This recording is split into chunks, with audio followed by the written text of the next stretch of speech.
এই আমলটি করলে আপনার জানাজায় 50,000 ফিরিস্তা অংশগ্রহণ করবে। দুনিয়ার কোনো সাধারণ মানুষ নয়, আল্লাহর পবিত্র ফিরিস্তা 50,000 আপনার জানাজায় অংশগ্রহণ করবে।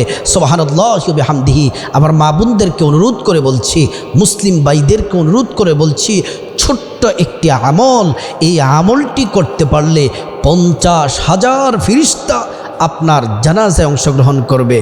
প্রিয় দিনদার ইমানদার মুসলিম ভাই বোনেরা, কতই না সৌভাগ্যবান যাদের জানাজায় ফিরিস্তারা অংশগ্রহণ করে। আমরা হাদিসের কিতাবের মধ্যে এবং ইতিহাসের কিতাবের মধ্যে পাই, রাসূলুল্লাহ সাল্লাল্লাহু আলাইহি ওয়াসাল্লামের সাহাবাদের জানাজার মধ্যে ফিরিস্তারা আসছে।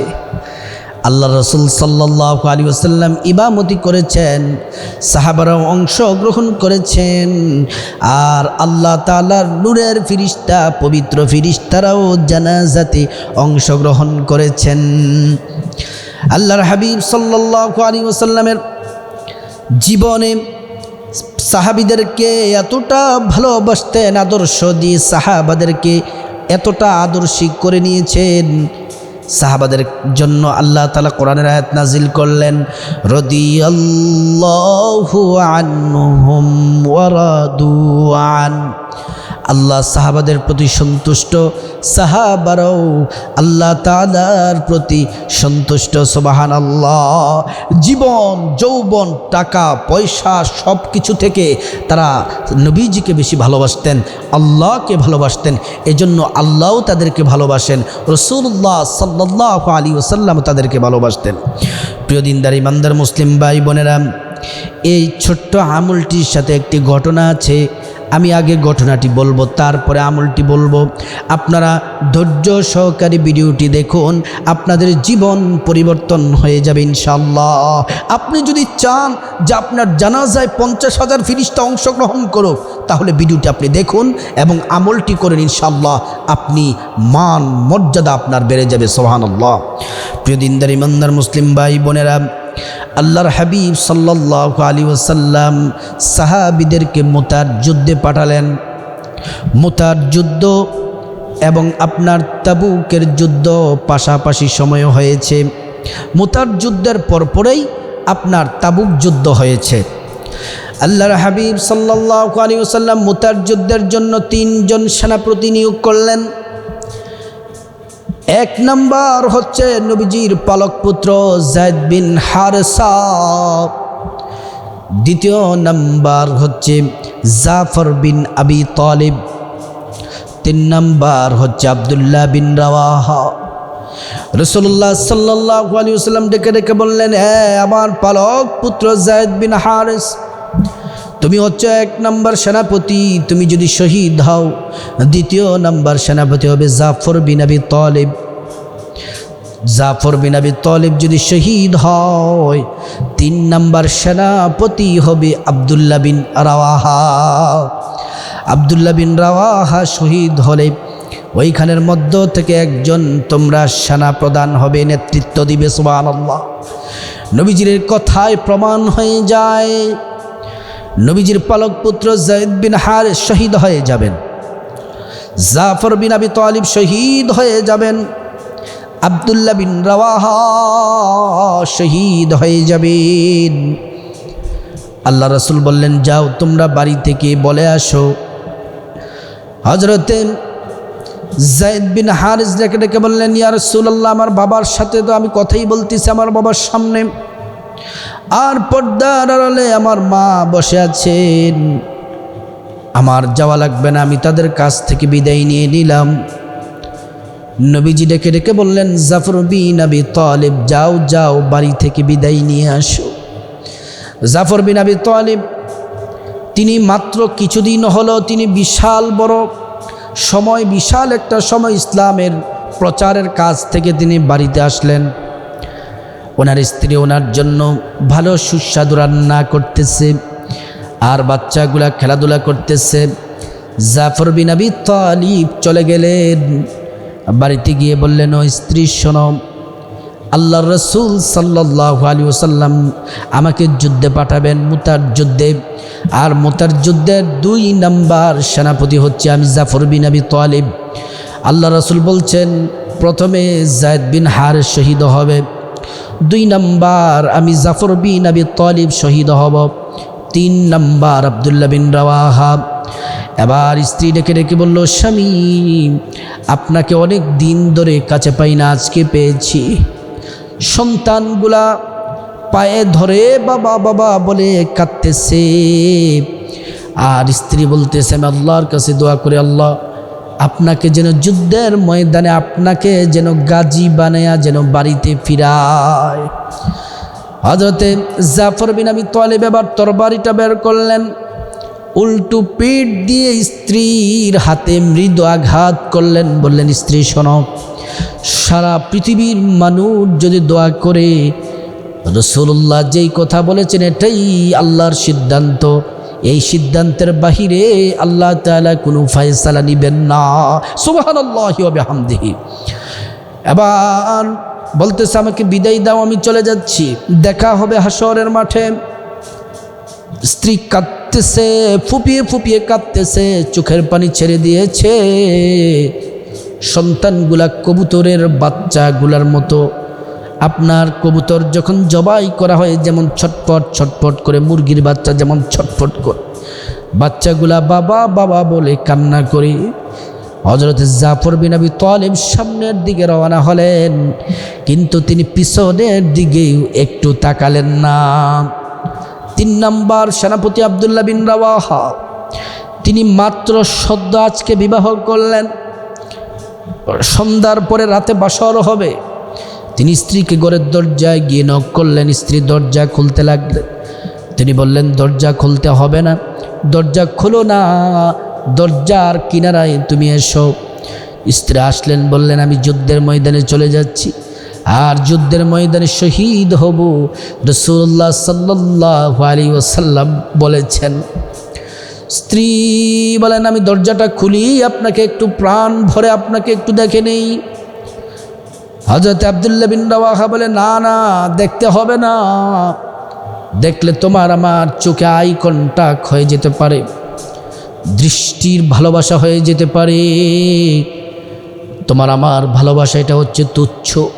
আমি আমার স্ত্রী আমার জীবনের চেয়েও বেশি ভালোবাসি রাহমাতুল লিল আলামিন নবীজিকে। সুবহানাল্লাহ। যুদ্ধের ময়দানে চলে গেলেন 3 জন সেনাপতি, আর আপনার সাহাবারা চলে গেলেন। যুদ্ধ করতেছেন, যুদ্ধ করতে করতে প্রথমে শহীদ হলেন নবীজির পালক পুত্র যায়েদ বিন হারেস। জাফর বিন আবি তালিব ইসলামের পতাকা ধরলেন। জাফর বিন আবি তালিব ডান হাতে পতাকা ধরলেন, ডান হাত কেটে ফেলা হলো, বাম হাতে ধরলেন, বাম হাত কেটে ফেলা হলো।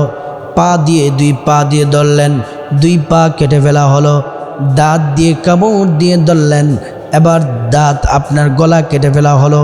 তারপরে আব্দুল্লাহ বিন রাওয়াহা কালেমার পতাকা ধরলেন, আব্দুল্লাহ বিন রাওয়াহাকেও শহীদ করা হলো। তারপরে শহীদ করার পরে ইসলামের পতাকা নিলেন খালিদ বিন ওয়ালিদ, যাকে খালিদ সাইফুল্লাহ বলা হয়। তিনি যখন কালিমার পতাকা নিলেন, কাফেরদেরকে কচু কাটা করে ইসলামিক দল, রাসূলুল্লাহর দল, সাহাবীদের দল মুসলমান বিজয় অর্জন করে নিলেন। সুবহানাল্লাহ, বিজয় অর্জন করে নিলেন। তারপরে রাসূলুল্লাহ সাল্লাল্লাহু আলাইহি ওয়াসাল্লাম যুদ্ধের ময়দান থেকে সবাই আসলেন। আল্লাহর হাবিব সাল্লাল্লাহু আলাইহি ওয়াসাল্লাম সাহাবীদেরকে সব সাহাবীদেরকে বাড়িতে পাঠালেন। সব সাহাবীরা বাড়িতে গিয়ে কেউ রেস্ট নিচ্ছেন, খাওয়া দাওয়া করতেছেন। আল্লাহ রাসূল জামা মুবারক খুলতেছেন, খুলে একটু রেস্ট নেবেন। আল্লাহ রাসূলকে বললেন, ও নবী, রেস্ট করার সময় নেই, আপনি আপনার সাহাবাদেরকে নিয়ে তাবুক যুদ্ধে চলে যান। রেস্ট নেওয়ার সুযোগ নাই, সাথে সাথে তাবুক যুদ্ধে যাওয়ার জন্য আল্লাহ তাআলা নির্দেশনা দিলেন। আল্লাহর হাবিব সাল্লাল্লাহু আলাইহি ওয়াসাল্লাম সাহাবীদেরকে বললেন, সাহাবীরা যুদ্ধের ময়দানে চলে আবার যাওয়ার জন্য নির্দেশনা এসেছে তাবুক যুদ্ধে। ওইখানে কাফেররা অবস্থান করতেছে, সাহাবীরা যে যে অবস্থায় আছে ওই অবস্থায় যুদ্ধের ময়দানে যাওয়ার জন্য রেডি হয়ে গেল। ছেলের মায়া নাই, স্ত্রীর মায়া তাদের কাছে তুচ্ছ, আল্লাহর হুকুম রাসূলুল্লাহর নির্দেশ তাদের কাছে সবার আগে। সুবহানাল্লাহ। এবার রাসূলুল্লাহ সাল্লাল্লাহু আলাইহি ওয়াসাল্লাম নিজে এবং সাহাবীরা সবাই তাবুকের প্রান্তরে গেলেন। তাবুকের প্রান্তরে গেলেন, যাওয়ার পরে এই খবর যখন কাফিররা পাইলেন, কাফিররা ওইখান থেকে পলায়ন করে ভেগে গেছে। সুবহানাল্লাহি ওয়া বিহামদিহি। যুদ্ধ ছাড়াই মুসলমানরা বিজয়ী হয়ে গেল। এবার নবীজি সাল্লাল্লাহু আলাইহি ওয়াসাল্লাম অপেক্ষা করতেছেন। 2-3 দিন অপেক্ষা করার পরে আল্লাহর দূত ফেরেশতা হযরতে জিবরাইল আলাইহিস সালাম আসলেন। আসার পরে জিবরাইলকে নবীজি বললেন, ও জিবরাইল, যুদ্ধের কি অবস্থা? বলতেছে কাফেররা পলায়ন করেছে। এবার নবীজি বললেন, তাহলে কি আমরা কি আমাদের বাড়িতে যেতে পারি? জিবরাইল বললেন, আল্লাহর হুকুম এখনো হয়নি, আমি বলতে পারবো না, কিন্তু আল্লাহর হুকুম একটা দিয়ে পাঠিয়েছেন। ওই যে সামনে দূরে একটা পাহাড় দেখা যায়, ওই পাহাড়ে একজন সাহাবী শহীদ হয়ে আছে। আল্লাহর রাসূল আল্লাহ তাআলা নির্দেশনা দিয়েছেন, আপনি নিজে ওই সাহাবীর জানাজায় অংশগ্রহণ, জানাজার ইমামতি করার জন্যে এবং আপনার সাথে সব সাহাবী জানাজার ময়দানে উপস্থিত হওয়ার জন্যে, জানাজা দেওয়ার জন্য। ওগো নবীজি, শুধুমাত্র আপনি আর আপনার সাহাবীরাই জানাজা দিবে না, আমি জিবরাইলও জানাজায় অংশগ্রহণ করব। আমার নেতৃত্বে 50,000 ফেরেশতা ওই সাহাবীর জানাজায় অংশগ্রহণ করবে। সুবহানাল্লাহ। নবীজি সাল্লাল্লাহু আলাইহি ওয়াসাল্লাম চলে গেলেন। এবার জানাজা শেষ হলো। জানাজা শেষ হওয়ার পরে নবীজি জিবরাইলকে খুঁজতে লাগলেন যে সাহাবীটা কি কোন আমলের কারণে 50,000 ফেরেশতা এসেছে জানতে হবে। নবীজি তন্ন করে খুঁজতে লাগলেন, জিবরাইলকে পাচ্ছেন না। নবীজি দেখতেছেন, একটু সামনে গিয়ে দেখতেছেন 2টা বিশাল বড় পাহাড়। ওই 2 পাহাড়ের উপরে জিবরাইলের 2টা পাখা এমন করে মেলে দিয়ে জিবরাইল দাঁড়িয়ে আছে। রসুল বললেন, আমি জিবরাইলকে অন্যান্য সময় দাহিয়াতুল কলবির সুরতে আসে, কিন্তু ওই 2 পাহাড়ের মধ্যখানে জিবরাইল তার নিজস্ব আকৃতিতে দাঁড়িয়ে আছে। আমি তাকিয়ে দেখলাম জিবরাইলের পা জমিনে আর মাথা হচ্ছে আসমানে। সুবহানাল্লাহ। মাথা হচ্ছে আসমানের মধ্যে। নবীজি প্রশ্ন করলেন, ভাই জিবরাইল, এই সাহাবীটা, এই লোকটা কে? লোকটার পরিচয় কি? জিবরাইল বললেন, ইয়া রাসূলুল্লাহ, সেটা তো আপনার সাহাবী হযরতে মুআবিয়া। একজন হচ্ছে আমিরে মুআবিয়া, না, তিনার নাম হচ্ছে মুআবিয়া, আরেকজন হচ্ছে সাহাবী। বলতেছে সে কি করতো, কি কারণে 50,000 ফেরেশতা সহ সাহাবীরা সহ এইখানে জানাজে উপস্থিত হওয়ার কারণ 50,000 ফেরেশতা। জিবরাইল বললেন, ইয়া রাসূলুল্লাহ, এই মুআবিয়া কোরআনুল কারীমের সূরাতুল ইখলাসকে ভালোবাসতো। কুল হুয়াল্লাহু আহাদ, আল্লাহুস সামাদ, লাম ইয়ালিদ ওয়া লাম ইউলাদ ওয়া লাম ইয়াকুল লাহু কুফুয়ান আহাদ। এই সূরাটি মুআবিয়া বেশি বেশি পাঠ করত, এই সূরাটি বেশি বেশি ভালোবাসতো, বেশি বেশি পাঠ করত। আল্লাহ তাআলা খুশি হয়ে 50,000 ফেরেশতা পাঠিয়ে দিয়েছেন জানাজায়। ও প্রিয় দিনদার ইমানদার মুসলিম ভাই বোনেরা, মহিলা মা বোনেরা, আমার মুসলিম ভাইয়েরা, একটু লম্বা আলোচনাটা করে ফেললাম, মনে কষ্ট নেবেন না। আপনারাও যদি সূরা ইখলাসকে যদি বেশি বেশি করে পাঠ করেন, তাহলে আপনার যেই নারী পড়বে ওই নারীর জানাজায় 50,000 ফেরেশতা আসবে। যদি আমি পড়ি, আমরা পড়ি সবাই, আমাদের জানাজাও 50,000 ফেরেশতা আসবে। আল্লাহর রাসূল সাল্লাল্লাহু আলাইহি ওয়াসাল্লাম বললেন, কেউ যদি সূরা ইখলাস একবার পাঠ করে কোরআন শরীফের 10 পারা পড়ার সওয়াব হয়, 2 বার পড়লে 20 পারা পড়ার সওয়াব হয়, 3 বার পড়লে সম্পূর্ণ কোরআনের খতম সওয়াব হয়। কেউ যদি 10 বার সূরা ইখলাস পাঠ করে জান্নাতে তার জন্য বিল্ডিং বরাদ্দ হয়, 20 বার পড়লে 2টি বিল্ডিং, যদি সে 100 বার পড়ে 10টি বিল্ডিং, 200 বার পড়লে 20টি বিল্ডিং, যত কোটি কোটি মিলিয়ন মিলিয়ন বার পড়বে তত কোটি কোটি বিল্ডিংয়ের মালিক জান্নাতে হবে। সুবহানাল্লাহ। এজন্য প্রিয় দিনী ভাই ও বোন, আপনাদেরকে অনুরোধ করব, যখনই অবসর থাকবেন বেশি বেশি সূরা ইখলাস পাঠ করবেন, সূরা ইখলাসকে মহব্বত করবেন। যেই নারী যেই পুরুষ এই সূরা ইখলাস পাঠ করবে, আল্লাহ পাক রব্বুল আলামিন ওই নারী পুরুষের জানাজায় 50,000 ফেরেশতা আল্লাহ তাআলা পাঠিয়ে দিবেন।